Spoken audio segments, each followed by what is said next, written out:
पिया मन उबी आई ग अलुइया से, पिया मन उबी आई ग अलुइया से। जाता बजरिया से कटहर लियावता, जाता बजरिया से कटहर लियावता। अरे उहौ छोलावता ससुइया से, पिया उहौ छोलावता ससुइया से। पिया मन उबी आई ग अलुइया से, पिया मन उबी आई ग अलुइया से। कटहरी छोली धोई सासु मोरी धरलिन, कटहरी छोली धोई सासु मोरी धरलिन। पिसावाई दा मसाला जेठनिया से, पिसावाई दा मसाला जेठनिया से।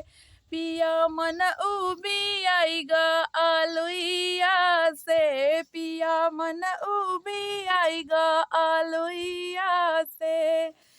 ए मोरे राजा मोरा कपड़ा दुखाता, ए मोरे राजा मोरा कपड़ा दुखाता। अरे सब्जी बनावाई दाना नदिया से, पिया सब्जी बनावाई दाना नदिया से। पिया मन उबी आई ग अलुइया से, पिया मन उबी आई ग अलुइया से। 10 भर रोटी कटोरा भर सब्जी, 10 भर रोटी कटोरा भर सब्जी। पिया भूखिया ना लागई भीतरिया से, पिया भूखिया ना लागई भीतरिया से। पिया मन उबी आई ग अलुइया से, पिया मन उबी आई ग अलुइया से। तो हेलो दोस्तों, नमस्कार। आप सभी का स्वागत है कंचन लोकगीत में। आप सब कैसे हैं दोस्तों? जैसे होंगे कमेंट में ज़रूर बताना। और आज का हमारा जो सॉन्ग था, नाच गीत था, चुटकुल्ला नाच गीत, आप लोगों को कैसा लगा ज़रूर कमेंट में बताना।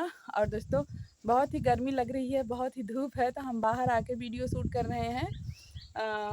तो ज़रूर आप लोग को सॉन्ग हमारा कैसा लगा, आप लोग ज़रूर कमेंट में बताना। और चैनल पे अगर नए हैं तो चैनल को सब्सक्राइब करिएगा। आप लोग ज़्यादा से ज़्यादा सपोर्ट करिए।